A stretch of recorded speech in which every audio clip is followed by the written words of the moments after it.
nosotros estamos frente a las ilusiones patológicas. Yo les digo, ustedes se ilusionan, le ven a un chico guapo, qué lindo. A lo mejor esa ilusión le hace ver más allá de lo normal, ¿no es cierto? Pero no podríamos hablar de lo patológico, pero sí podríamos hablar de lo patológico cuando estamos frente a un paciente que tiene una enfermedad mental y nos dice, por ejemplo, nos dice, le está viendo a un compañero, ¿sí? Le ve a un compañero y dice, véale, pero es que él tiene unas orejotas bien grandísimas como de burro. Había un paciente que nos llega así, dice, véale, él tiene ramas en vez de brazos. O sea, pero nosotros le vemos, no le voy a decir, no, es que no es así. No, pues está alterada la senso-percepción. Entonces nosotros, ¿qué vamos a, no le vamos a ir a hacer que él entienda?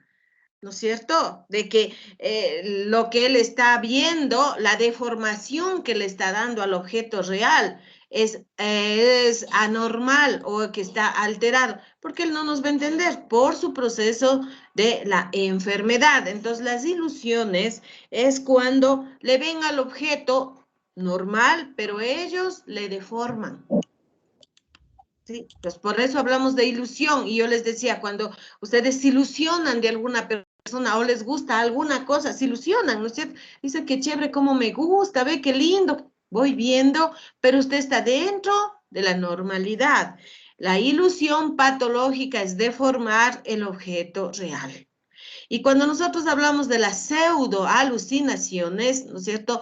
Son percepciones que el paciente dice o se le presenta como que él alguna vez ha vivido. ¿Sí? A veces ellos empiezan a que nos refieren que tienen una voz, un murmullo dentro de su cabecita, pero que no saben qué quiere decirles. ¿Sí? También nos dicen, ¿sabe qué? Se me hace, dice, que alguna vez yo he viajado por el paraíso y le he visto a Diosito cómo está. ¿Qué es una pseudo alucinación? Porque no es ni una alucinación clara, ¿sí? Porque dice, parece que le he visto, alguna vez se me hace que yo he visto, y a lo mejor a ustedes también les debe haber pasado en el sueño, como que ustedes ven, ¿sí? Algo conocido, como que sueñan y luego cuando ya se despiertan se quedan pensando, a ver, parece, se me hace como que alguna vez he visto. Sí, eso es una pseudo alucinación. Es algo que usted tiene grabado, puede ser una imagen, puede ser una voz dentro de su cerebro. Entonces, pero usted está entre que sabe que es real o es irreal. Por eso dice, parece que alguna vez he visto, parece que alguien me dijo, parece que escuché que alguien me dijo. Sí han de haber escuchado, les ha de haber pasado a ustedes.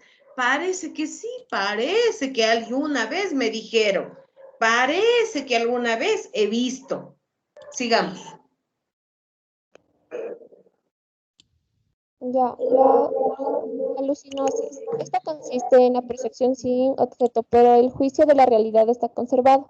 La persona critica la experiencia, es consciente de aquello que está percibiendo que no es real. Esto normalmente se da cuando las personas se drogan con LSD, que es una droga alucinógena. Claro, La, empiezan a ver. Generalmente estas alucinaciones, o mejor dicho, estas alucinosis, se presenta cuando hay problemas neurológicos, cuando ha tenido algún traumatismo cráneoencefálico, empieza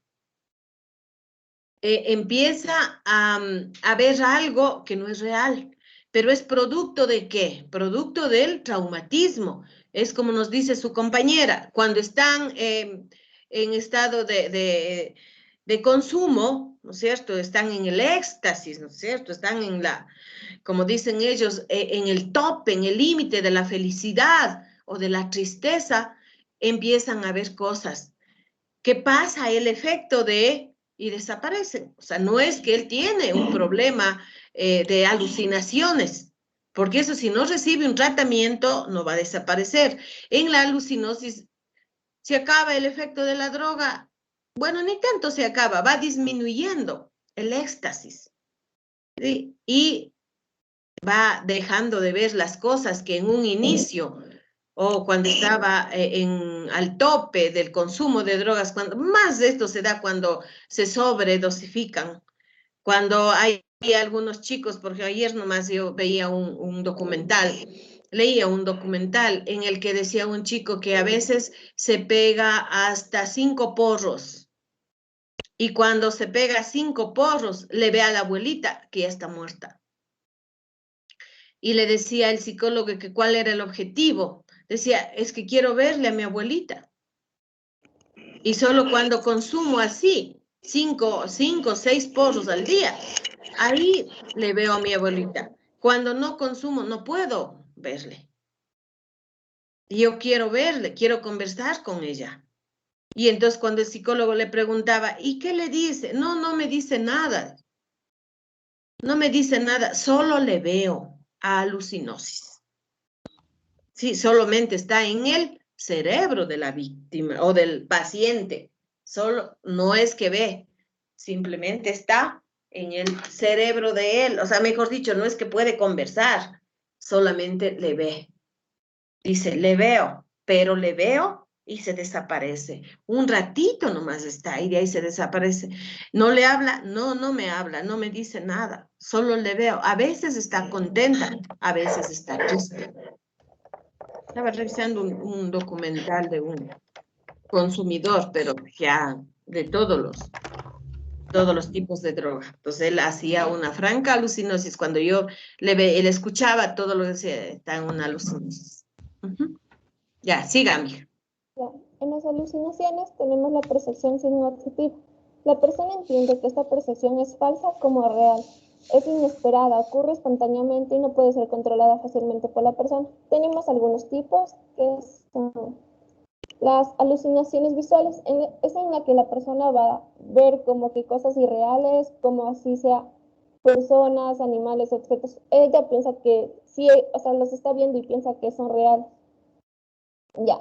En las alucinaciones auditivas es cuando la persona escucha voces y estas voces les comienzan a amenazar a la persona, le insultan, le ordenan y normalmente se da en esquizofrenia. Esto escuchan las personas esquizofrénicas, como las alucinaciones visuales también tienen las personas esquizofrénicas.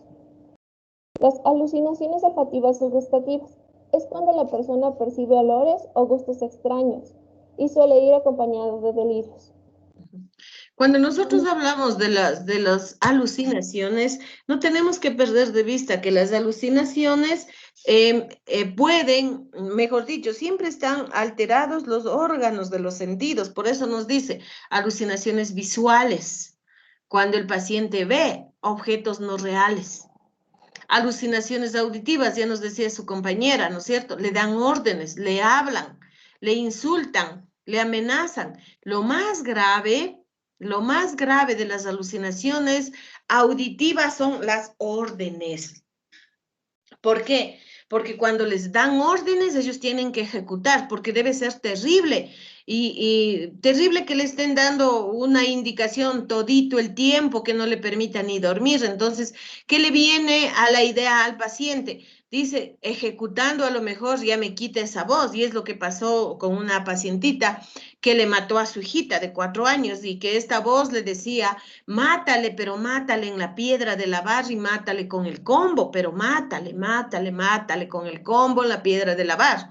Entonces ella cogió a la niña de 4 años y le mató con el combo en la piedra de lavar. Ella decía, yo no quería hacerlo porque sabía que estaba mal, pero era esa voz que me daba esas órdenes y me movía a algún lado y esa voz no me dejaba para nada, pero igual le maté a mi hija y no se me quitó la voz. Lógico, pues ella estaba debutando una esquizofrenia paranoide. Entonces, por eso les decía yo, las alucinaciones auditivas, especialmente de órdenes, son las más peligrosas, porque ellos ejecutan la orden que le dan. ¿sí? Cierto es amenazante, ¿no? Entonces yo voy a estar siempre, el paciente va a estar, ¿qué? A la defensiva. Medio le quedan viendo, él ya va como que querer regresar porque está defendiéndose, amenazantes, ¿sí? Pero cuando les dan órdenes de que cumplan, ahí está lo peligroso. Había otra paciente, igual, que tenía alucinaciones auditivas y que les bote a las niñas. Tenía 3 niñitas y les andaba a llevar como perritos puestos así, las sogas, como perros. Las 3 niñas eran pequeñitas, pero a la una que le decía esa voz que le bote, que le bote, que le bote en el alcantarillado, y le botó a la niña en el alcantarillado. Se murió la una, se quedó solamente con las 2. Entonces, así es que son las voces, doctores, que entiéndame, es que esas voces me dicen que le bote, que le bote. Le botó al alcantarillado a una de las niñas. Entonces, las alucinaciones de tipo órdenes son las más peligrosas. Por ejemplo, mátale, mátale, mátale, mátale. ¿Qué tiene que hacer? El paciente ejecuta para ver si así esa orden desaparece, si esa voz que le atormenta en su cabeza desaparece. Pero no es así, porque es producto ¿de qué? De su enfermedad, pues. Y cuando hablamos de las alucinaciones olfativas y gustativas, tienen una sensación de extrañeza, con malos olores, con malos sabores. Cuando tienen este tipo de alucinaciones, llegan al consultorio y se tapan la nariz, cogen pañuelos, se tapan, porque es que aquí apesta horrible. Entonces, a veces molestándonos, pero sí me bañé, pero no me he cambiado de medias un mes. Entonces, como decir, como para llevarles un poco la corriente, pero son alucinaciones, nada más. ¿Sí? Son alucinaciones. Cuando hablaba un poquito, nos hace falta ahí las alucinaciones anestésicas, que generalmente se presenta en el paciente alcohólico cuando está en síndrome de abstinencia, visuales, como es táctiles o senestésicas. ¿Sí? ¿Qué es lo que pasa con este tipo de pacientes? El alcohólico generalmente empieza visuales, ¿no es cierto? Ve las arañas, empieza a matar las arañas. Pero cuando son táctiles, ¿sí? De la piel, él ve que las arañas están sobre su piel, pero se pueden unir las táctiles y las anestésicas. Y entonces el paciente empieza a ver que la araña está metiéndose bajo su piel y empiezan a lastimarse, a veces cogen el cuchillo, se sacan pedazos, especialmente en el síndrome de abstinencia, ¿sí? En el síndrome de abstinencia. Por eso es importante que nosotros cuando vamos a valorar especialmente al paciente en síndrome de abstinencia, el alcohólico va a tener alucinosis, alucinaciones táctiles y senestésicas. Entonces ellos se matan, empiezan a salir, a sacarles a las arañas, ¿sí? Dentro de su piel, senestésicas. Y acá está indicando las táctiles, sí, pueden ver que las arañas están subiéndoles por la mano. Y visuales, empiezan a matar las arañas en el escritorio. Sí, entonces cuando están en síndrome de abstinencia, especialmente el paciente alcohólico, va a presentar este tipo de alucinaciones. Sígame.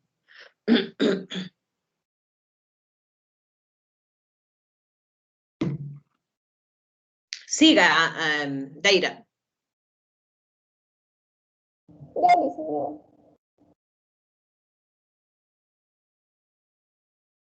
Ya, en las alucinaciones tenemos las alucinaciones táctiles, en la cual la persona va a tener la sensación de ser tocado por un animal, como que le subieran hormiguitas y todo eso. Y en las alucinaciones senestésicas o somáticas tenemos que son las sensaciones infundadas de alteración en los órganos corporales. Por ejemplo, la persona manifiesta quemazón en el cerebro o presión en los vasos sanguíneos. Y como dijo la profe, estas dos alucinaciones se dan cuando tiene abstinencia por el alcohol o el cigarrillo. Ya. Psicopatologías de la atención y la orientación. Psicopatología de la atención. La atención es un proceso psicológico básico que nos pone en comunicación tanto como en medio externo como al interior. La clasificación de las alteraciones de la atención, tenemos la hipoproxia, es la disminución de la capacidad de la atención caracterizada por una elevación del umbral de atención. Y la hiproxesia, tenemos la falta absoluta de la atención. A veces aproxexia, falta de atención. Y hipoproxexia es disminución de la atención, ¿no es cierto? Aproxexia, ausencia, no hay nada de atención. Pero a veces verán que en los niños esa aproxexia, ¿no es cierto? No puede estar mirándole a usted, pero puede estar asimilando. Por eso es importante cuando hacemos una valoración. Nosotros estamos hablando, le vemos así como que está pensando en la inmortalidad del cangrejo, les digo yo. Pero le preguntamos y él a lo mejor está asimilando con todo el conocimiento que se le está expresando. ¿Sí? Entonces, sí hay que hacer una valoración un poco minuciosa cuando hablamos de la aproxexia. Ya, siga. Ya. También tenemos otras alteraciones de la atención, que es la hiperproxexia, es la captación de todo lo que hay alrededor, pero no se centra en nada. La hiperplejidad es el sujeto no logra la síntesis del contenido de atención, no comprende el significado de lo que está sucediendo en su correcta significación o sus efectivas relaciones. Tenemos también la fatigabilidad. Se define como una dificultad para mantener el foco de atención durante un espacio de tiempo excesivamente largo. Está acompañada con un bajo rendimiento o abundantes errores.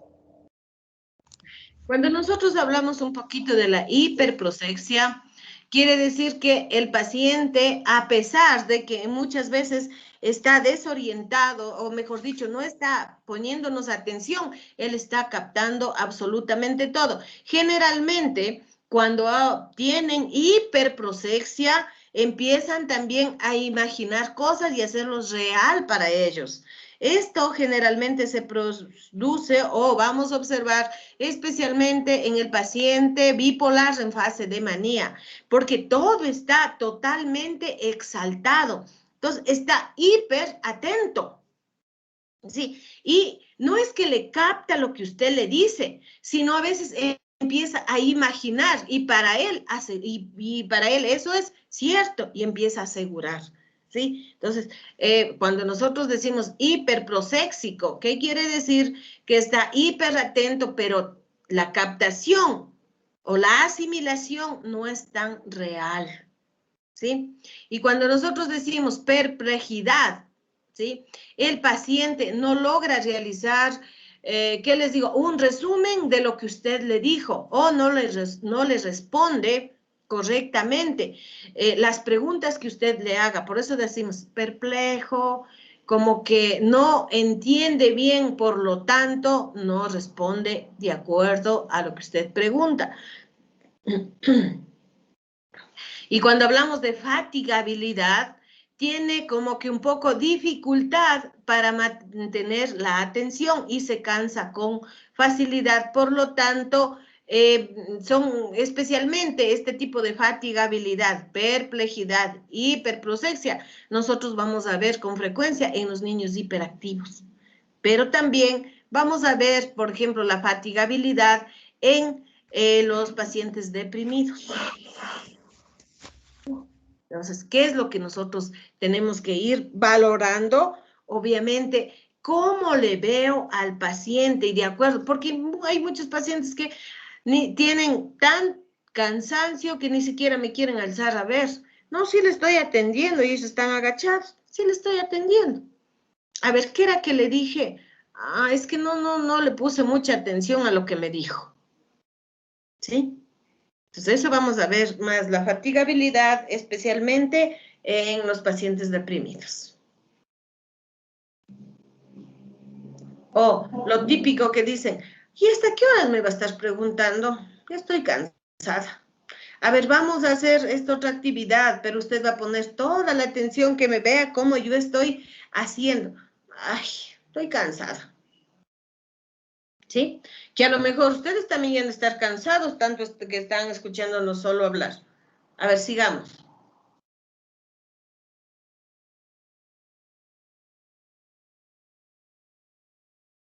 Perdón, les estoy con el micrófono apagado. Ya. La psicopatología de la orientación. La orientación es la capacidad que permite a la persona incluirse en el marco espacio-temporal de referencia, así como situarse respectivamente a la propia persona o otros. Algunas clasificaciones tenemos en esta, la desorientación, es la cual la persona va a tener la pérdida de capacidad de situarse correctamente en el lugar o espacio, o la falsa orientación, en la cual la persona tiene alterado los parámetros de espacio temporal y se va a ubicar según sus coordenadas. Patológicas, ¿no es cierto? Desorientación, yo le digo, por ejemplo, nosotros empezamos a preguntar al paciente, ¿qué día es hoy? Hoy es domingo. ¿Qué fecha es? A ver, creo que es Navidad. Desorientado. Y cuando hablamos de falsa orientación, ¿no es cierto? ¿Qué dice? Yo le digo, ¿qué día es hoy? Parece que ahora es martes. Si es que mal no recuerdo, ahora es martes. No. Hoy es miércoles. Sí, entonces ellos manejan de acuerdo a qué? De acuerdo a lo que ellos creen, que es de acuerdo también al grado de afectación, al grado de, ¿qué les digo? De alteración de su orientación, pues. Entonces, a veces, por ejemplo, nosotros les preguntamos, generalmente cuando nosotros les preguntamos, ¿cuántos años tiene usted? Yo. Es un paciente a lo mejor de unos 50 años. Yo tengo 22. ¿Seguro que tiene 22? Sí. Recién me casé. ¿Cuántos niños tiene? Parece que hay 2. Parece. Sí, obviamente él va a manejar de acuerdo a su grado de orientación. Por eso es falsa orientación. De acuerdo a la patología, de acuerdo al grado de ¿qué les digo? Más bien, de afectación y también de acuerdo a la patología. Generalmente este tipo de desorientación, falsa orientación, la desorientación podemos encontrar en un paciente deprimido. La falsa orientación encontramos siempre en un paciente psicótico, en un paciente ansioso. Siga, amiga. Vale. En la psicopatología del pensamiento y del lenguaje. En la del pensamiento, el pensamiento es un proceso mental propio del ser humano que permite reflexionar y juzgar, realizar abstracciones y proceder al análisis y síntesis. Podemos clasificar las alteraciones del pensamiento en 3 grupos. 1, aspectos formales del pensamiento, en el cual basta la velocidad y la forma. 2, está relacionada con el contenido, en esto vamos a ver los delirios. Y 3, relacionada con la vivencia del mismo. Ya, en las alteraciones formales o del curso del pensamiento, están relacionadas con el desarrollo del pensamiento, la elaboración de las ideas y la espontaneidad. Las principales alteraciones tenemos las relacionadas con la velocidad, tenemos la bradipsiquia, en la cual va a haber un alentamiento del proceso psíquico aumentado del periodo de latencia entre una pregunta y otra. O sea, se van a demorar en responder. Ya. La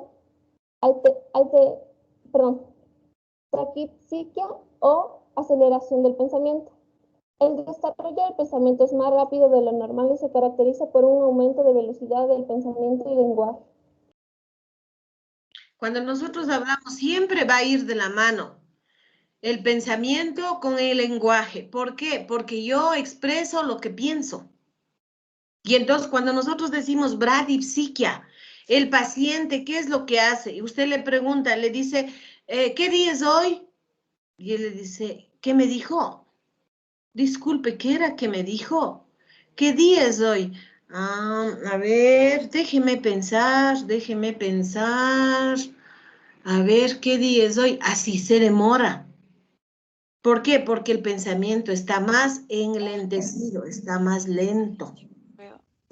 Pero en cambio, la taquipsiquia o la aceleración del pensamiento quiere decir que él le responde así violentamente, ¿sí?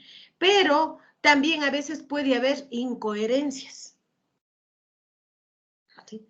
O usted le pregunta una cosa y él le responde no solo esa, sino más de lo que usted le preguntó. Sí, por eso también nosotros decimos taquipsiquia, aceleración del pensamiento, que va de la mano con la verborrea.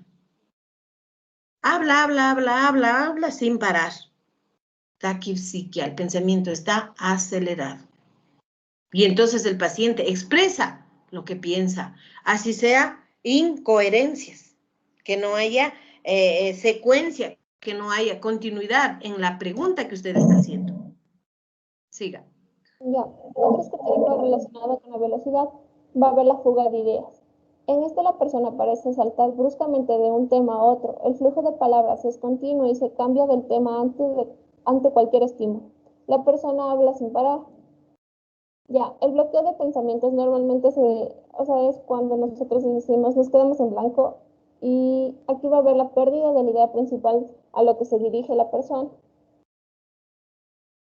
Que a veces nosotros, a ustedes sí les debe haber pasado, ¿no es cierto? Que dicen, me quedé en blanco, bloqueo del pensamiento. Es como que, ay, me quedo en blanco. Y el paciente igual, ¿qué me dice? A ver, ¿qué era? ¿Qué era? ¿Qué era? Y se queda un rato y luego, lo malo de este bloqueo del pensamiento es que luego no continúa con la idea principal, sino que empieza a disgregar, a tomar otros temas. Acá la fuga de ideas, en cambio, es que estamos conversando, por ejemplo, desde cuándo apareció la enfermedad. Yo le pregunto, ¿cuándo? Más o menos usted se acuerda que inició esta sintomatología como de las alucinaciones, a escuchar voces, a ver bultos que pasan por su casa, ¿cuándo? Y él nos dice, parece que era de hace unos 2 meses, pero también yo sí podía dormir bien, pero mi mamá no me daba de comer, pero es que mi hermano me llevó de paseo, pero y así, va cambiándose, se salta de ideas. Entonces, por eso se llama fuga de ideas. Lo que le viene a la mente empieza a hablar. Sigamos. Relacionados con la forma, en este tenemos el pensamiento prolijo. La persona expresa todo con la misma importancia, el paciente sí que llega a expresar la idea final, tras un discurso lleno de detalles. O sea, se enreda en la conversación, pero sí vamos a llegar a la idea principal. El pensamiento circunstancial. En este la información dada por la persona es excesiva, con explicaciones innecesarias e irrelevantes, no llega al objetivo. En el pensamiento perseverante, la persona repite monótonamente una idea o el pensamiento. Este tipo de pensamiento prolijo, por ejemplo, es cuando usted le está preguntando algo, usted le dice, ¿no ha dormido últimamente? Y él le dice, ¿no ha dormido últimamente? Últimamente, últimamente, últimamente. ¿Sí? Entonces, como que a él le genera mucha importancia el últimamente. No ha dormido últimamente. Y él le repite lo que usted dijo. Y cuando nos habla el pensamiento circunstancial, ¿no es cierto? ¿A qué se refiere? Que estas personas ellos tratan de explicarnos algo que no es tan relevante, algo que yo creo, dice, ¿no? Por ejemplo, es que a mí lo que me hizo daño es lo que no comí bien. Eso me hizo daño. No comí bien. Es que yo no sabía comer bien. Es que mi comida no era buena. Por eso yo me enfermé. Pensamiento circunstancial. Perseverante. Repite monótonamente, como les decía acá, ¿no es cierto? Repite como que toda la frase, el pensamiento prolijo. Y en el pensamiento perseverante, por ejemplo, había un paciente que decía siempre, o sea, la misa del domingo, la misa del domingo. Señorita, la misa del domingo. era lunes. Señorita, no se olvide, la misa del domingo. Sí. Entonces, sabía, algún rato le llevamos a la misa, pero él se quedó grabado, pensamiento perseverante. Entonces, él siempre era martes, era miércoles. Señorita, la misa del domingo. Es algo como decir que a él le motivaba o algo que a él le gustaba también irse a la misa del domingo, pensamiento perseverante. Otro paciente era agresividad, agresividad, agresividad. ¿Quién le dijo? Es que el doctor dijo agresividad, agresividad, agresividad. Sí, entonces, repiten permanentemente. Obviamente es parte de su patología, parte de la enfermedad. Por eso yo sí quisiera que en marzo fuéramos a los hospitales psiquiátricos para que ustedes puedan ver, porque ahí yo me siento más feliz. Porque cuando vamos a la práctica, los chicos se dicen todo lo que usted nos iba diciendo, vemos aquí, ya en los hospitales, con el paciente. Yo les puedo ir contando, porque como les decía, yo trabajé 24 años con pacientes enfermos mentales. Entonces, es como que usted va aprendiendo, y yo les decía a veces lo que dicen los libros, sí, uno se va evidenciando en el paciente, y a veces decimos, es un delirio del libro. Lo que dice el libro textualmente, vemos en nuestro paciente. Y lo que dice en pensamiento perseverante, vemos ahí hay un pacientito,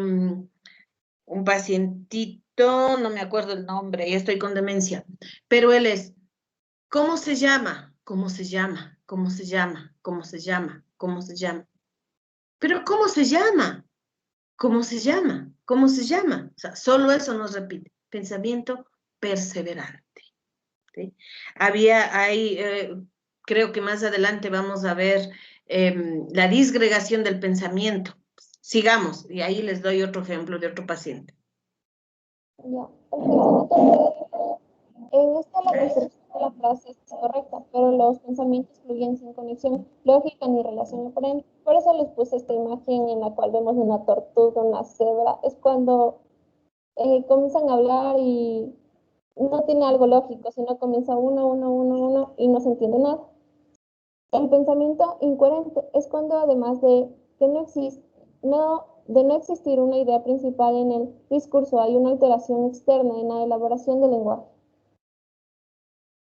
Cuando nosotros, un ejemplo nomás les voy a ir dando. Pensamiento disgregado. Hay una paciente, por ejemplo, coge el comercio. Le hacemos leer el comercio. Y ella lee no lo que dice el comercio, sino lo que le viene a su mente. Tiene ya les digo, una disgregación del pensamiento, pero así, del libro.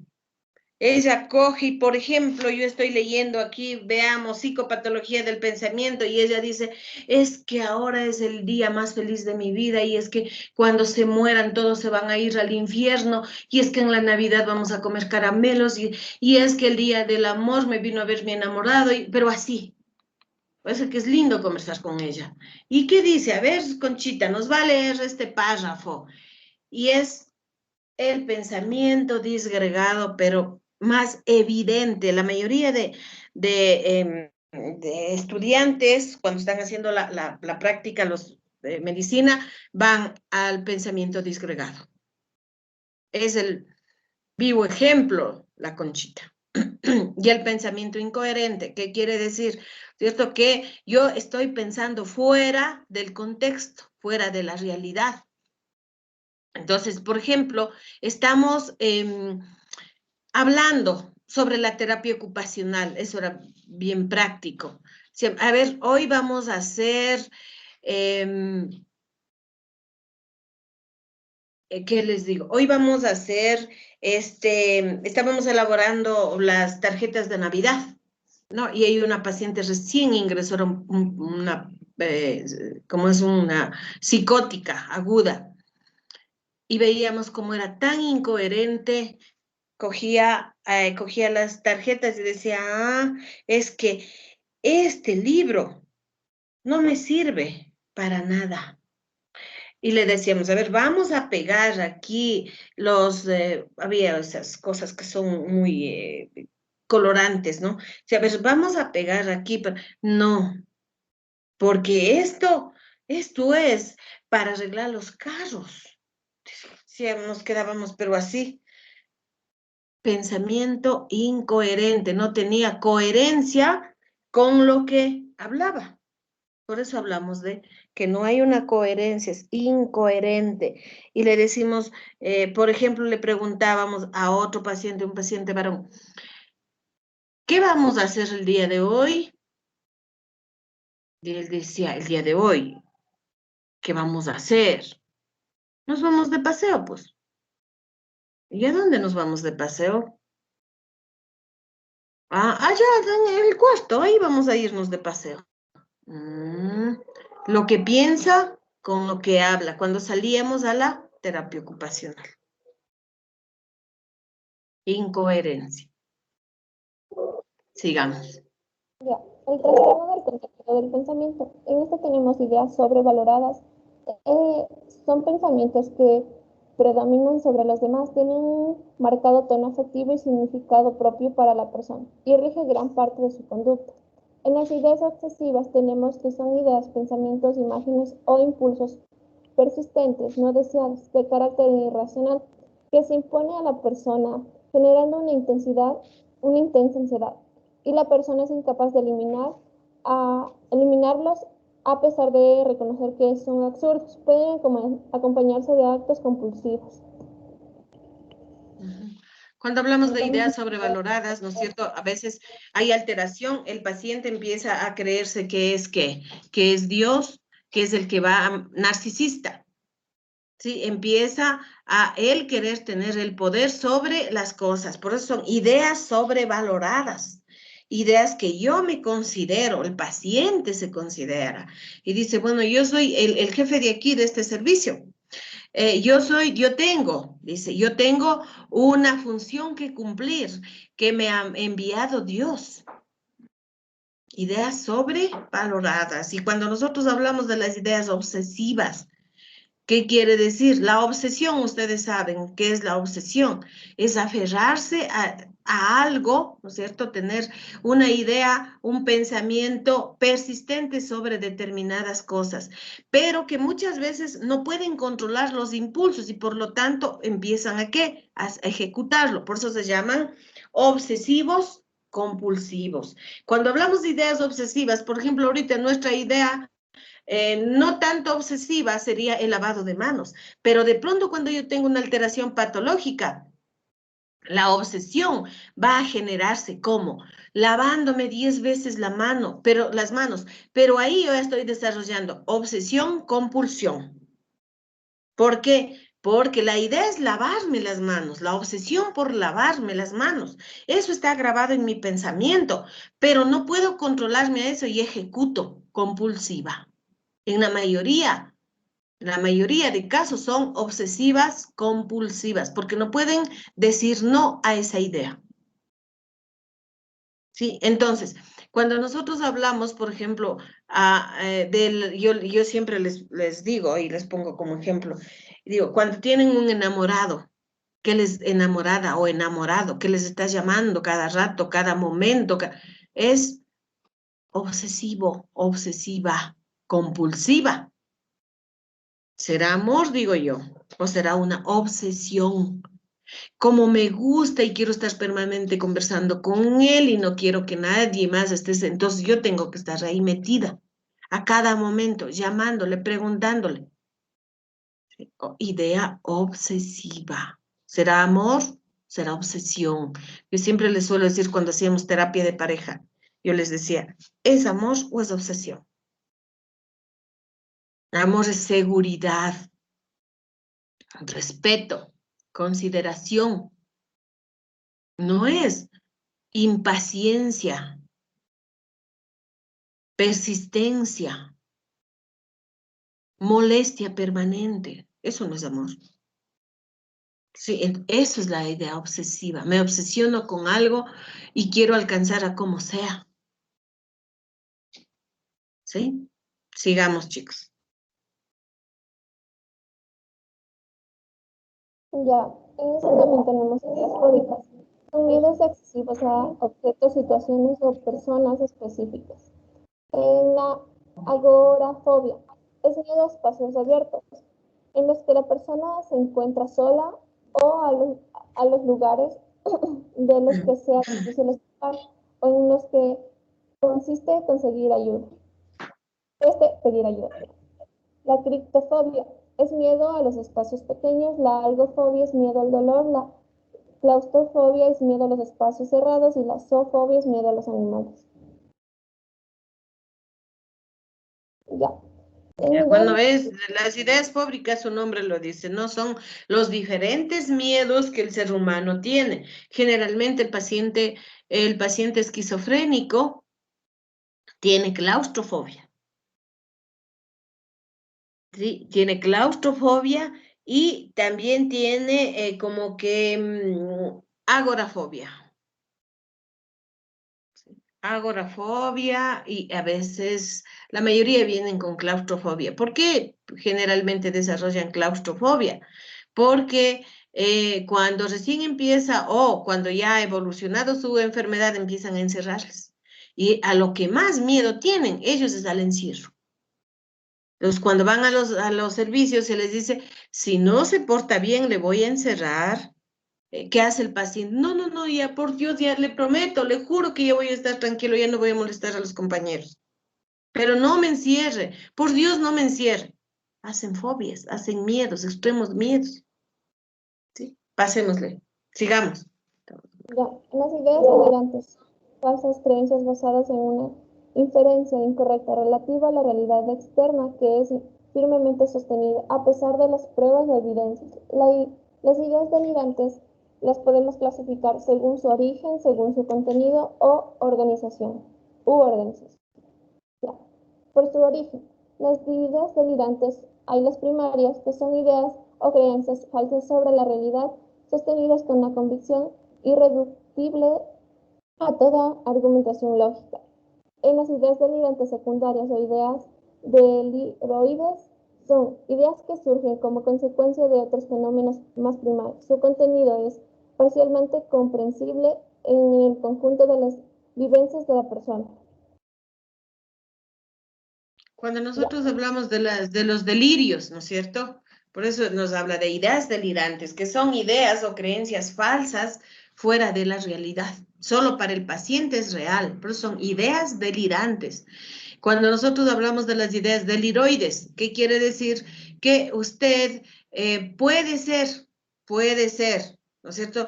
Que en algún momento eh, haya imaginado cosas que no son reales. Por eso son ideas deliroides. No es delirante, es deliroide. Entonces, usted puede ser que dentro de su normalidad, en algún momento tuvo una idea no normal. Sí, por eso se llaman deliroides, que quiere decir que no está asegurando, ¿no es cierto? No está asegurando. Pudo tener algún momento una idea deliroide y todos los seres humanos en algún momento de la vida hemos tenido ideas deliroides. ¿Qué quiere decir? Pensamos o aseguramos algo que no es real, pero cuando ya hacemos un análisis sabemos que no es real. Sigamos. Ay, sigamos. Ya. Por su contenido, tenemos los delirios de persecución. Es cuando la persona piensa que está siendo seguido por alguien, se siente observado y siente que lo amenaza físicamente y psíquicamente.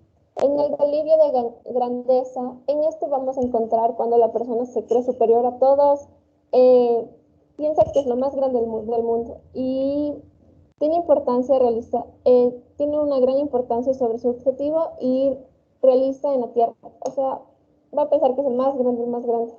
Eso. Entonces, cuando decimos el delirio de persecución, acuérdense en que hablábamos ya de los delirios, ¿no es cierto? Y que son creencias falsas. Entonces, decimos que alguien piensa, el paciente nos dice, es que a mí me están persiguiendo, es que a través del chip me están siguiendo, están controlando mis pasos, me están viendo lo que yo hago. delirio de persecución, de grandeza, o por eso también aquí nos dice, o megalomaníacas, generalmente se presentan los pacientes maníacos que se creen que son superiores a todos y además que son los que tienen mayores riquezas. ¿Por qué dice megalomaníacos? Viene siempre en los pacientes en fase de manía, porque ellos son negociantes por excelencia. Se visten como que en realidad tuvieran plata, ¿sí? Les gusta estar impecables, megalomaníacos, delirios de grandeza. Entonces, no, es que yo sí tengo mucho dinero, es que mi casa es súper grande, cuando a veces viven arrendando. Les gusta vestirse así, ropa de marca, cuando a veces no tienen ni para comer. Hay pacientes así, megalomaníacos. Hay muchos pacientes megalomaníacos. Y yo les decía cuando daba clases también en un paralelo, había una chica de una familia que conocía muy de cerca, también era megalomaníaca. Vivían arrendando, no tenían ni para comer, pero ustedes le veían, era como que fuera en realidad una persona muy pudiente. Y cuando ya empecé yo a acercarme más a esa familia, decía, Dios, es una megalomaníaca. Y era toda la familia, porque cuando van como que aprendiendo las costumbres, como la mamá y el papá eran así, de los típicos que carecen y presumen, las hijas también ya iban por el mismo camino. Y ya les digo, y a veces no tenían ni para comer. Entonces, hágales entender, a veces ellos no están perdidos. Es esa idea megalomaníaca que tienen de aparentar lo que no son, de aparentar lo que no tienen. Delirios megalomaníacos. ¿Sí? Siga. Ya, también tenemos los delirios de posesión o místicos. En esta, la persona va a creer que está poseída y realmente lo relacionan con algo religioso. Piensan que son la reencarnación de algo pasado, pero normalmente se centra en lo religioso. Así se pueden decir que son reencarnación del diablo, de... Ah, ya. En las ideas delirantes de referencia o autorreferenciales, tenemos la sensación de que la conducta de los demás se están refiriendo a uno mismo. O sea, piensa que él es el centro de atención, que todo lo que hablan, todo lo que digan o todo lo que hagan es para él. El delirio celopático o síndrome de Tela es cuando la persona piensa que su pareja lo está engañando. Es un celo compulsivo, o sea, son los celosos compulsivos. Eh, y comienzan a buscar pruebas en las cuales su pareja le está engañando, así no sea verdad. Imaginan pruebas. Imaginan pruebas. De ahí que se generan grandes conflictos familiares en el delirio celotípico. Y en la mayoría de pacientes alcohólicos vamos a ver la celotipia. Se desarrolla como que la celotipia. Así es que no serán celosos porque la celotipia es una enfermedad mental. Porque primero tiene que hablarse de que no hay seguridad de sí mismo, por lo tanto, como hay desconfianza e inseguridad en uno mismo, empieza a irradiar esa inseguridad en el resto y empieza a haber serios problemas, serios conflictos de pareja, porque de donde no hay, saca real.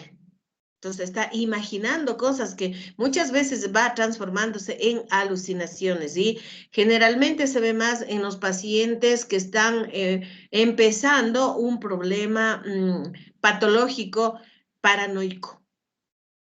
¿Sí? Cuando hablamos de ideas autorreferenciales o referenciales, ¿qué quiere decir?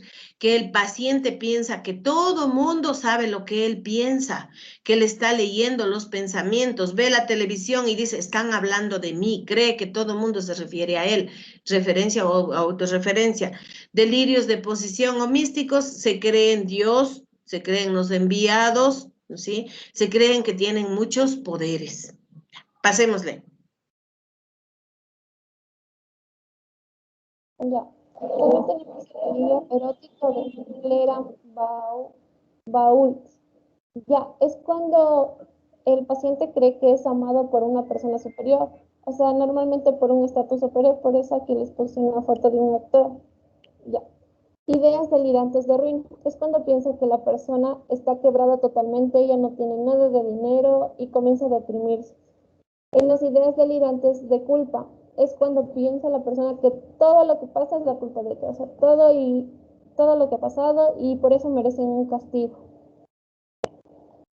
Cuando nosotros decimos el delirio erótico, ¿no? Siempre hay pacientes, especialmente los bipolares, fase maníacales. Dice, es que el doctor está tras mío. Había una paciente que creo que se ha enamorado del médico, ¿no? Del psiquiatra y decía, es que él me llama, es que él me persigue, es que él no me deja, me invita a salir. Empieza a imaginar delirios eróticos. No es real, es una idea absurda. Las ideas de ruina, piensa, generalmente se ve más en el paciente depresivo, ¿sí? Que todo ha perdido, que ya no puede hacer nada, que le ha pasado de todo, ya no tiene nada para sobrevivir. Y es que hay algunos pacientes que así dicen, sí, no, es que ya no puedo hacer nada, es que ya estoy destruido, ¿sí? Y de culpa, todo tiene que pasarme a mí, generalmente los depresivos. Todo tiene, no, es que sí tiene razón. ¿Por qué me pega mi esposo? Sí tiene razón. Es que no le atendí enseguida. Es que yo tengo la culpa. Sí, él no tiene la culpa. Yo tengo la culpa. Yo estoy en la casa y no hago nada. Y él viene, pobrecito, cansado, trabajando. Entonces yo, por mi culpa se da este tipo de violencia. Por eso él me pega. No me pega de ganas, sino porque yo tengo la culpa. Sí, sí. Cosa que da ganas de ahorcarles a las mujeres que dicen así. Ya, el delirio de control o influencia es en el cual la persona piensa que tiene un chip o tiene micrófonos, cámaras que le están controlando, que están viendo todo lo que hacen. Ya, en el delirio de significación, el paciente encuentra significados especiales o autorreferidos en los hechos cotidianos y que solo él puede descifrar. Delirio fantástico. Son delirios físicamente imposibles, más propios de cuentos de hadas de la vida real. Ujú. Ya, delirios de influencia generalmente se presenta más en el paciente esquizofrénico, cuando dice que tiene un chip en su mente y que esa es que él digo, a través de cual él puede actuar y que él puede controlar también todo lo que está pasando a su alrededor. De significación quiere decir lo que el paciente ve es importante para él nomás le autovalora, él nomás dice, qué lindo, qué hermoso, aunque usted que está sano ve que todo está destruido, puede ser, ve que todo está malo, a lo mejor cuando vienen mal vestidos, generalmente había una paciente que venía, pero en pésimas condiciones, quien que decía, no, es que yo sí estoy bien, vea, yo estoy la mejor vestida de todos. Véales cómo están ellos. Yo no estoy como ellos, ¿sí? Fantástico imaginar cosas. Vivir fantaseando fuera de la realidad.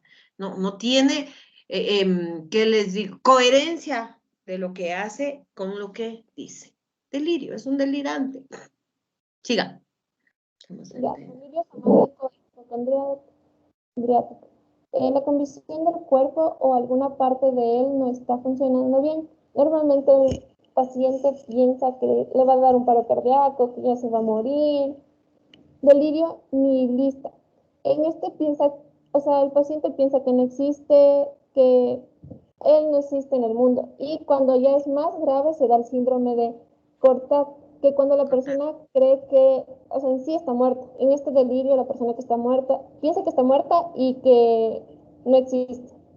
El delirio de Capgras o ilusiones de Socias. Creencia de cierta persona significativa para su vida han sido situaciones por perdón, por dobles exactos. O sea, que le sustituyeron a sus personas más queridas y eso. Por ejemplo, ahí ellos dicen, mi abuelita ya se murió pero hay otra que es idéntica. No, es que es ella. Es que no puede ser. Yo le vi y está con la misma vestimenta. Eso nos dicen. Ilusiones. Empezamos a qué? ¿Se acuerdan que yo les decía que es una ilusión? A deformar la realidad. Pero para ellos eso es real. El nihilista, ¿no es cierto? Empieza a negar o que parte de su cuerpo no, como que no existiera, pero conforme va avanzando, llega a creer que él no existe, que él no es real y dice, es que yo no soy, es que hay otra persona que me está sustituyendo, yo no soy, Yo estoy muerto, yo no existo. Delirios nihilistas. Y somáticos hipocondríacos, ¿qué quiere decir? Que empiezan a aparecer dolores que no son reales, clínicos, pero que tienen un componente psicológico. Y entonces empiezan a quejarse, me duele la cabeza, me duele la barriga, me duele el brazo, me duele la pierna, ¿sí? Por eso se llaman somáticos hipocondríacos. No vamos a decir que no son reales. Psicológicos son reales, no son reales clínicos. Por eso decimos, están hipocondríacos o somáticos, somatizando. Están haciendo aparecer dolores que no son reales clínicamente, pero que tienen un principio o que tienen un fondo psicológico. Siga. Ya.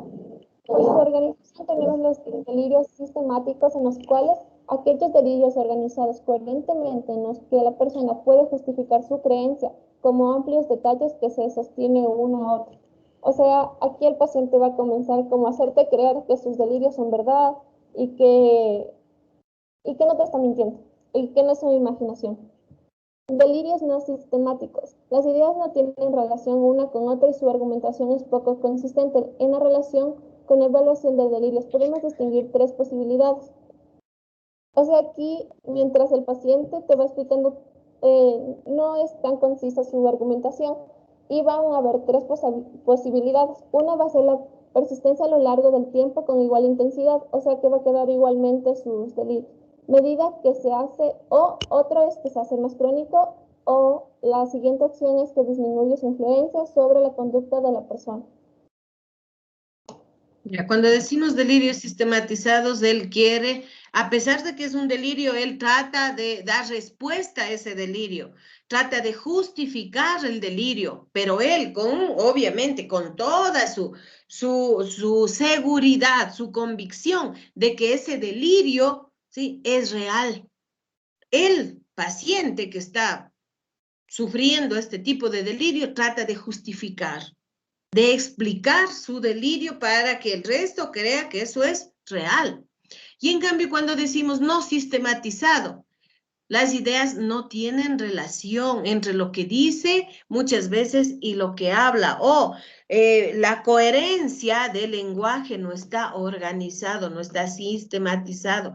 Y esto nosotros podemos irle haciendo un seguimiento para ver o va mejorando o va empeorando. En la mayoría de casos va mejorando cuando empiezan ya a recibir la medicación y va desapareciendo este delirio no sistematizado, el sistematizado, van desapareciendo. ¿Por qué? Porque el momento que empieza a actuar la medicación, estos delirios desaparecen, porque está dentro del grupo de los síntomas positivos.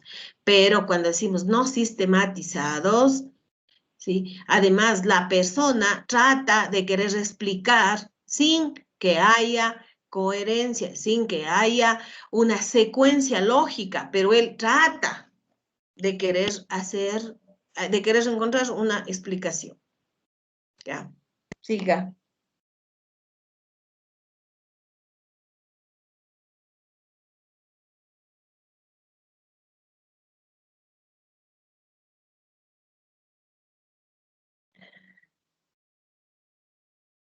Sigamos, guaguas.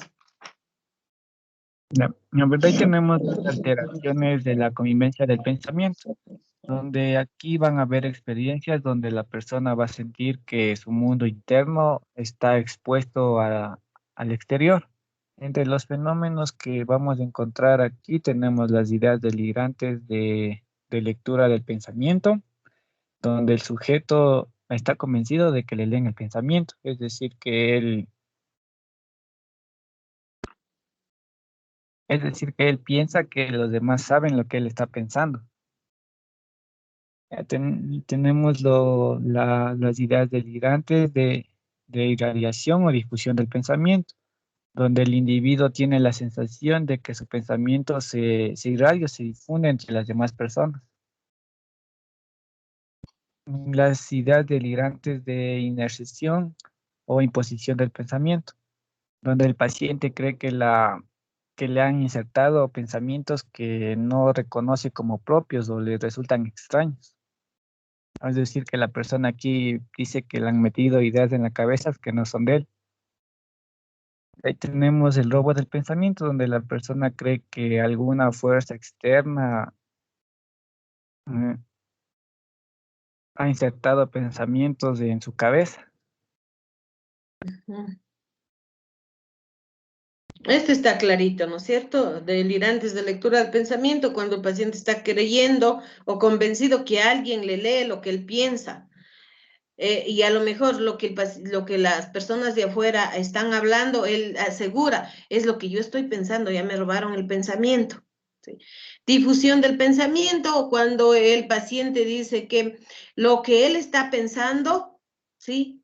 Ya están leyéndole los de afuera, ya están viendo lo que él piensa, porque él generalmente, no, dices que ahí está el doctor me está viendo lo que yo pienso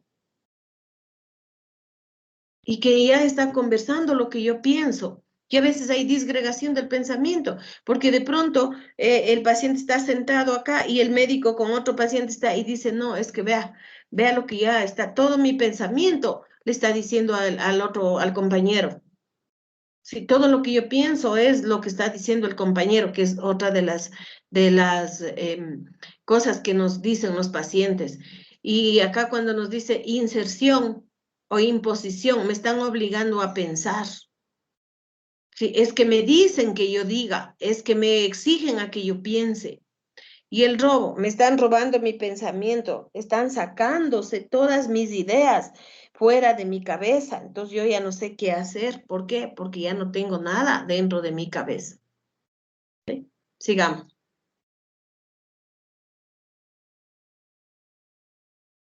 Ahí, ahí tenemos la psicopatología del lenguaje. Aquí vamos a tener o vamos a poder dividir las alteraciones del lenguaje en dos grupos, las cuales serían las alteraciones funcionales del lenguaje, donde vamos a encontrar la ausencia del lenguaje o mutismo, donde esta es la ausencia total del lenguaje verbal sin que estén afectadas las capacidades instrumentales del lenguaje. También aquí vamos a encontrar lo que son algunas alteraciones del ritmo y las alteraciones de significación, es decir, que la persona puede alterar lo que está diciendo o la significación de sus palabras tengan otro sentido. También vamos a tener lo que es las alteraciones orgánicas del lenguaje, donde vamos a encontrar la afasia, que esta es una alteración del lenguaje, del len- esta es una alteración del lenguaje secundaria debido a lesiones cerebrales. También vamos a encontrar lo que es la disartria, donde esta es una alteración de la articulación de las palabras originadas de la persona. También tenemos la dislalia, que es la dificultad para articular fonemas o palabras. Ujú. Ya, eso está claro. Pasémosle nomás. Ya, de ahí tenemos las psicopatologías de la memoria, donde estas se van a clasificar en las alteraciones cuantitativas y cualitativas. En las cuantitativas vamos a tener lo que es la hipernepsia, que es un aumento anormal de la capacidad para memorizar. También vamos a tener lo que es la hipopnesia, que es la disminución de la actividad amnésica sin llegar a una pérdida total. También tenemos la amnesia, donde esta ya es una incapacidad total o parcial para el registro o retención de información. También aquí esta se va a dividir en lo que es la amnesia de fijación o la anterógrada, y la retrógrada, la localizada y la afectiva. La anterógrada es cuando, o sea, ya es una incapacidad de aprender o retener información. La retrógrada, en cambio, es la incapacidad de recuperar información. La localizada, esta ya es una pérdida de la memoria parcial y la afectiva es una pérdida o una disminución de la memoria producida por algún tipo emocional o alguna alteración psicológica. De Ya. ahí tenemos lo que es las alteraciones cualitativas, donde tenemos la paramnesia, la, las cuales son distorsiones erróneas de la memoria. Y vamos a tener lo que es la paramnesia del recuerdo y la paramnesia del reconocimiento. Donde la paramnesia del recuerdo son transformaciones ideativas en que la persona hace, hace algunas situaciones pasadas. Y la paramnesia del reconocimiento, esta solo es como, o sea, se caracteriza porque la persona tiene un déjà vu, o sea, que ya ha vivido o ha visto cosas en otro tiempo. Piensa que ha vivido. Eso. Piensa que ha vivido. La paramnesia del recuerdo, en cambio, que es el que empieza, ¿no es cierto? Empieza, él transforma. Sí, él transforma la realidad y empieza a confabular. La paramnesia empieza a confabular, a imaginar cosas que no son reales. Y por ejemplo, cuando ustedes me ven conversando yo con alguien, el paciente que dice, es que ellos están planificando algo en contra de mí, está confabulando. ¿Sí? Ya, y como nos decía, la paramnesia de reconocimiento, ¿qué quiere decir? Que el paciente piensa, ¿no es cierto?, o tiene, que alguna vez él ha visto o él ha oído. Paramnesia de reconocimiento. Es como que él alguna vez en tiempos, ya por eso se llama, de déjà vu y de entembú. ¿Qué quiere decir? Que él dentro de su memoria piensa que ha vivido, pero es una alteración. O ha visto antes. Como real, él asegura como real. Siga, sigamos. Bueno, de ahí tenemos la psicopatología de la afectividad, donde esta psicopatología va a analizar el sistema emocional o sentimental de las personas de forma general o global. En en ¿Pero la qué es la clasificación, afectividad? A ver, su compañera, yo creo que han preparado cada uno, porque su compañera nos iba la diciendo afectividad o sea, que que lo anormal. Entonces, usted cuando nos habla de la afectividad, ¿qué es la afectividad? o sea, es el conjunto de experiencias que ya ha vivido la persona. Ya, pero que son de características emocionales. Y no es tanto como que ha vivido, sino más bien es las experiencias que definen y delimitan la vida emocional. La vida emocional de las personas. Es el estado del ánimo que nosotros vemos en los diferentes seres humanos. Ustedes tienen pues, vida afectiva o no. No es que cuando hablamos de la psicopatología hablamos de las anormalidades, pero ustedes tienen o no tienen o no vida afectiva, vida emocional, tienen, ¿qué les digo? Estado de ánimo, afectividad. Pero también pueden estar afectivos, pero también pueden estar irritables. Sí, la afectividad es el estado del ánimo en el que se encuentra el ser humano. Sigamos. En cuanto a las clasificaciones de las alteraciones de la afectividad, vamos a tener lo que es las alteraciones transitorias del estado del ánimo, donde tenemos la habilidad afectiva, que es la sensibilidad emocional, que se caracteriza por un cambio inestable en las emociones. Es decir, que la persona aquí puede tener o puede pasar de un estado de ánimo de tanto de la alegría a la tristeza. Tenemos la incontinencia afectiva, que es la ausencia del control afectivo de las expresiones. Es demasiado expresiva. Puede ser o demasiado expresiva de alegría o demasiado expresivo de tristeza. Por eso se llama incontinencia afectiva. Puede ponerse también agresivo. Cuando hablaba su compañero de la habilidad afectiva, cambio inestable de las emociones, y a veces decimos, está con la habilidad afectiva, llora sin causa. Está llorando de gana. La habilidad afectiva. Siga, señor Flores.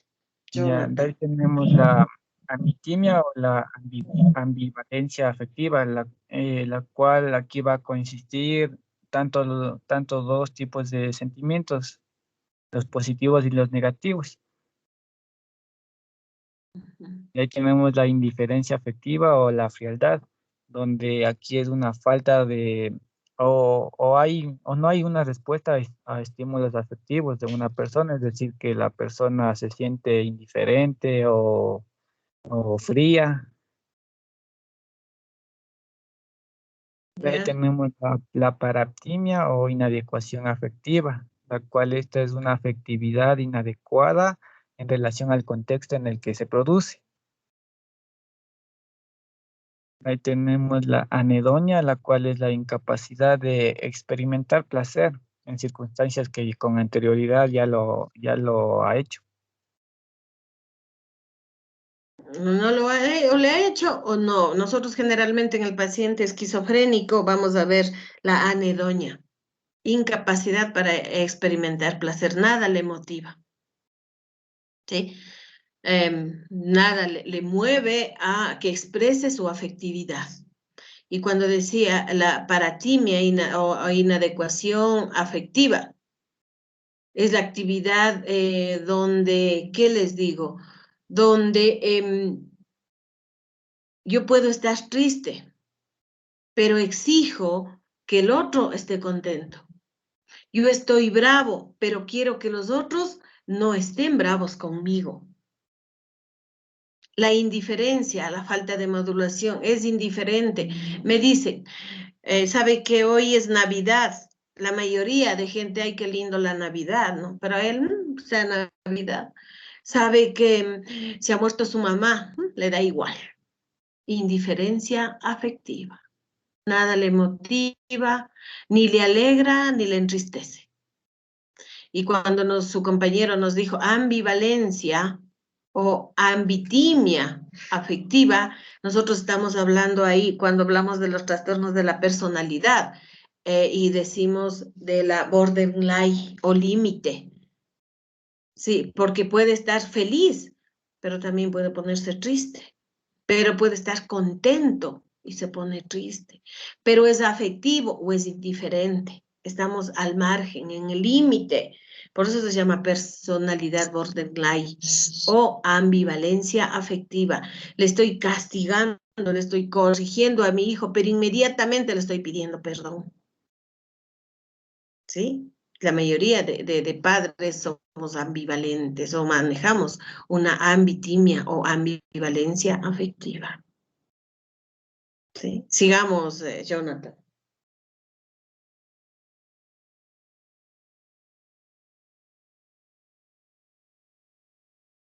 Sigamos, Jonathan. Ahí tenemos las alteraciones duraderas del estado del ánimo, donde vamos a tener la disforia, en la cual hay un sentimiento de desagrado o incomodidad. O sea, aquí la persona puede tener un estado de intranquilidad. Ahí tenemos la hipotimia, donde es la disminución anormal del tono emotivo. Es decir, que aquí la persona puede tener tristeza o infelicidad. Tenemos la hipertimia, donde es el aumento de la alegría, an- sería de la alegría anormal, o sea, de algo exagerado. Así es. Ahí tenemos la irritabilidad, donde aquí es un, es El una paciente se irrita irritabilidad, con mucha facilidad sí, se o enoja, se enfada. expresa ira, expresa mal genio, mal humor sin mayores causas. Por eso se llama irritabilidad. Ahí tenemos la ansiedad, la cual es un sentimiento de apresión causada por la anticipación de un peligro. Ujú.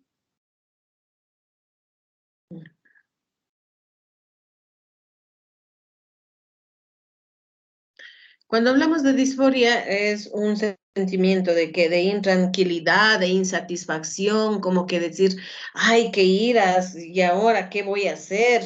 Cuando decimos hipotimia, como que hay una disminución anormal, una disminución del estado del ánimo, como que me pongo triste, a veces sin causa, como que no soy muy feliz, hipotimia, hipertimia, en cambio soy demasiado alegre, muy contenta, hiper, ¿no es cierto? Aumento exagerado de la alegría. Y les decía la irritabilidad, que se irrita con mucha facilidad, por eso yo les suelo decir a ustedes, no sean irritables. Medio les preguntan algo enseguida, ay, pero qué iras, cómo no entienden. O, ay, solo a mí irritables. Se enojan con mucha facilidad. Y la ansiedad, que vamos a ver en algunos pacientes que se ponen ansiosos, ¿no es cierto? Pero esta ansiedad va a ser la respuesta a un estímulo real o irreal. A veces se ponen ansiosos sin ninguna causa, ¿sí? Tienen demasiado miedo, tienen, ¿qué les digo? Están caminando bien y de pronto se ponen ansiosos, inquietos, diaforéticos, como que quieren correr, como que a veces quieren sentarse y no moverse. Van a tener diferentes comportamientos cuando está alterada la afectividad. Sigamos. Hay que ver la psicopatología de la psicomotricidad, donde este es el comportamiento motor de la persona, el cual va a ser el vehículo entre el hombre y el medio que se relaciona a través de gestos y actitudes. En cuanto a a su clasificación en las alteraciones de la psicomotricidad, vamos a tener relacionadas con el aumento de movimientos. Aquí vamos a encontrar la agitación psicomotriz, la cual es un exceso de la actividad motora que se asocia a la inquietud psíquica. También vamos a encontrar estereotipas motoras, la cual es una retención continua de movimientos. Estos pueden ser gestos o posturas. Ahí también la acaticia, la cual es una sensación interna de inquietud. Y los Y tics, también los cuales son... esta acaticia también puede ser generada por efectos secundarios de la medicación, ¿no? No perderán de vista esto. Y ya nos dijo Jonathan, los tics, que son movimientos involuntarios de las personas, que de pronto nosotros decimos está con un tic, ¿no es cierto? Y hay pacientes que tienen esos tics de mover bruscamente la cabeza, mover el brazo, estar bostezando, ¿sí? Y cuando decimos estereotipias motoras, son diferentes movimientos y posturas que tiene o que tiende a tomar el paciente. Yo les decía, los movimientos estereotipados que generalmente nosotros vamos a ver en el paciente psiquiátrico es lo típico. Por ejemplo, no se me prende la pantalla, no se me prende. Por ejemplo, nosotros vamos a ver que el paciente empieza con estos movimientos y siempre les van a ver los movimientos estereotipados, también lo típico. O las piernas, sea la una o la otra, que siempre tienen tendencia como que quisieran caminar y regresan al puesto. Movimientos estereotipados o movimientos motores, ¿sí? Y cuando decíamos agitación psicomotriz, vamos a verle que el paciente viene no solamente con movimientos bruscos corporales, sino también con alteración del pensamiento, porque viene hablando, gritando que me va a pegar, que va a agredir. Entonces, es también que hay una agitación, un aumento psíquico, aumento del pensamiento. Y entonces va el pensamiento con los movimientos. Y cuando llegan gritando, ¿no es cierto? Y que van no, nadie me coge. Son los diferentes. Por eso nosotros hablamos de qué? De alteraciones psicomotoras, psicomotrices, ¿sí? De movimientos. Cuando hablábamos también de las estereotipas motoras, vamos a ver que el paciente no solamente va a moverse, va también de todas las imágenes que nos ha presentado ahí Jonathan, vamos a ver que también pueden tomar conductas, pararse y se quedan parados y ellos pueden pasar parados días, ¿sí? Tiempos largos. También pueden, tomar posiciones fetales, así se enroscan y se quedan igual días, semanas. Entonces van a tener diferentes comportamientos. Y acuérdense que como ustedes sí vimos en la valoración, ¿no es cierto? Es el paciente que tenía psicosis y decía a la mamá que a veces puede pasar parado tiempos, no se mueve para nada. Esos son los famosos estereotipas motoras, que está relacionado con la psicomotricidad. Sigamos. De ahí tenemos los relacionados con la disminución de movimientos, en la cual vamos a encontrar la bradipsinesia o enlentecimiento psicomotor, la cual esta se caracteriza por una lentificación en la actividad psicomotora y esta suele acompañarse de un retardo en la actividad mental. Tenemos la inhibición psicomotriz, la cual esta consiste en un retardo de las funciones psíquicas y motoras. Como se queda en blanco, tampoco se mueve. Sí, entonces va enlenteciéndose no solamente los movimientos, sino también el pensamiento. Acuérdense que decíamos del bloqueo del pensamiento psíquico. Sí. Siga. Ya, de ahí tenemos el estupor, en el cual aquí se reduce las funciones de relación, tanto verbal como motora, y puede presentarse también el mutismo.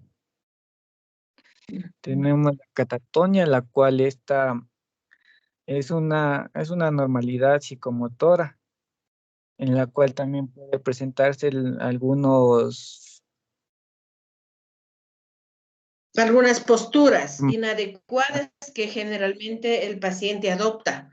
Decimos está catatónico cuando se queda perplejo o también puede generarse esta catatonía inducida por los psicofármacos. Entonces le vemos así como que agachado, más o menos toman unas posiciones como los pacientes que tienen Parkinson y empiezan a caminar arrastrando los pies. Decimos, ay, este paciente está catatónico, pero puede ser inducido también por los psicofármacos, especialmente por los neurolépticos, ¿sí?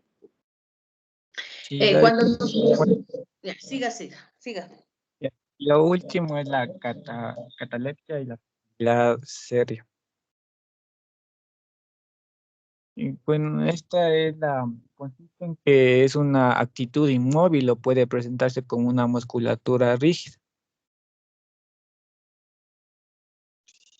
Uh-huh. Entonces son posiciones, ¿no? Y ahí nosotros decimos, está negativista. Sí, ¿por qué? Porque no responde a nada, está negativo. No quiere moverse para nada, no quiere levantarse, no quiere caminar, no quiere hacer nada. Siga. De ahí tenemos lo que son consistentes a la relación de las actividades. Vamos a encontrar lo que es la actividad delirante de ocupacional, donde esta es una actividad improductiva en la que se realizan movimientos que se asemejan a una actividad habitual o lo que realiza la persona diariamente. Tenemos los ceremoniales obsesivos, donde las personas sienten necesario ejecutar alguna actividad.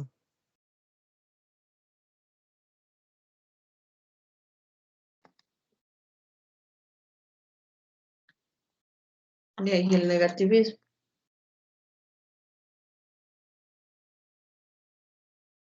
Y por último tenemos el negativismo, que es una actitud en la cual la persona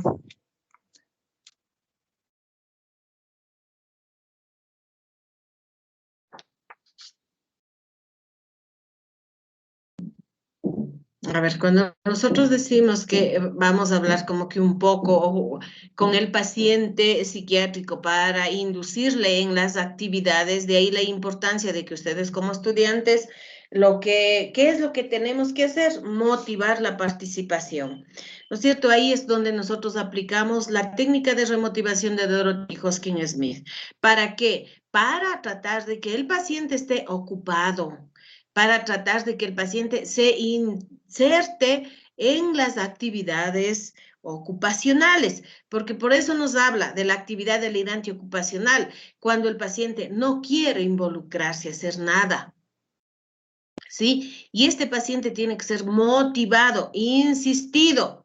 ¿Para qué? Para conseguir la participación, porque de por sí la medicación, ¿no es cierto?, va a generar una especie de rigidez muscular, de catatonía, de acaticia, de inquietud motora, que le dificulta estar ocupado, hacer las actividades. Entonces, ahí está el rol de la enfermera, enfermero, motivar, incentivar para que el paciente participe. Y cuando decimos ceremonias obsesivas, dice, es cuando aquí el paciente es como que tiene o presenta como una necesidad de hacer las cosas, que es lo contrario.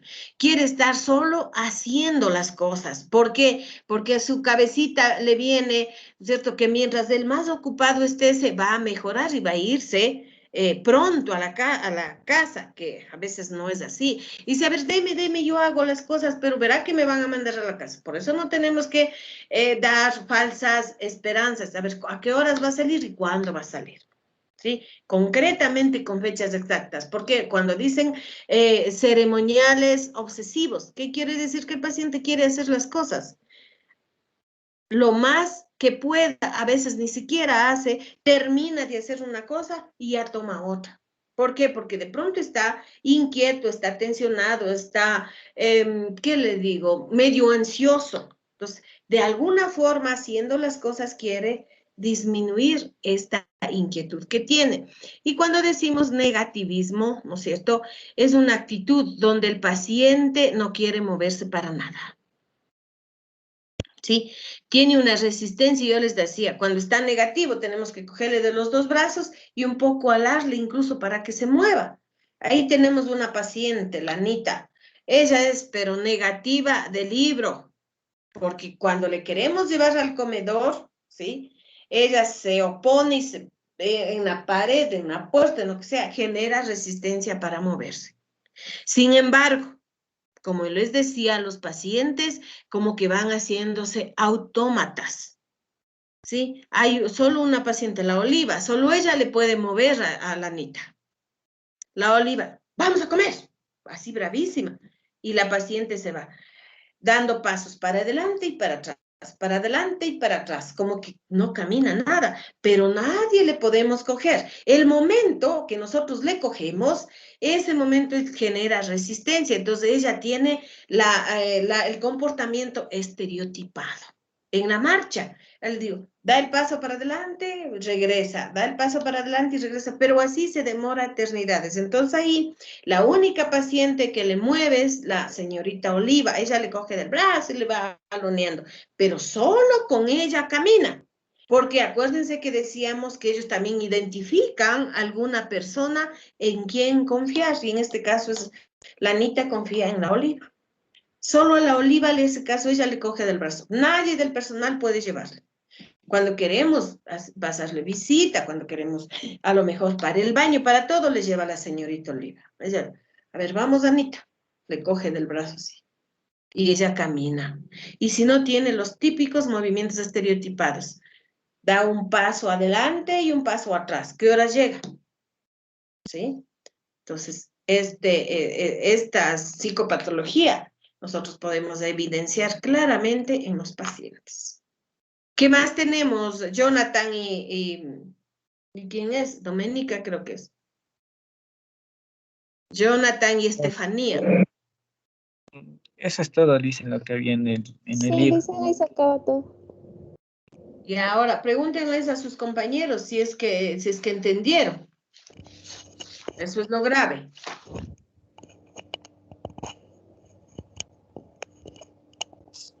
Ya. Vamos al receso y por favor se prepara Gualotuña y Walsaki. Dicen una pregunta. ¿Hasta qué hora va a ser el receso? Hasta las 10. De Hasta las 9 a 5. 10. Sí, cierto es que me tomé 20 minutitos más de ustedes, por eso hasta las 10 nomás, 20 minutitos del receso me tomé. Ya chicos, entonces vayan rápido a servirse algo. 18, 20, 22 y 24. Ya. Entonces nos conectamos a las 10.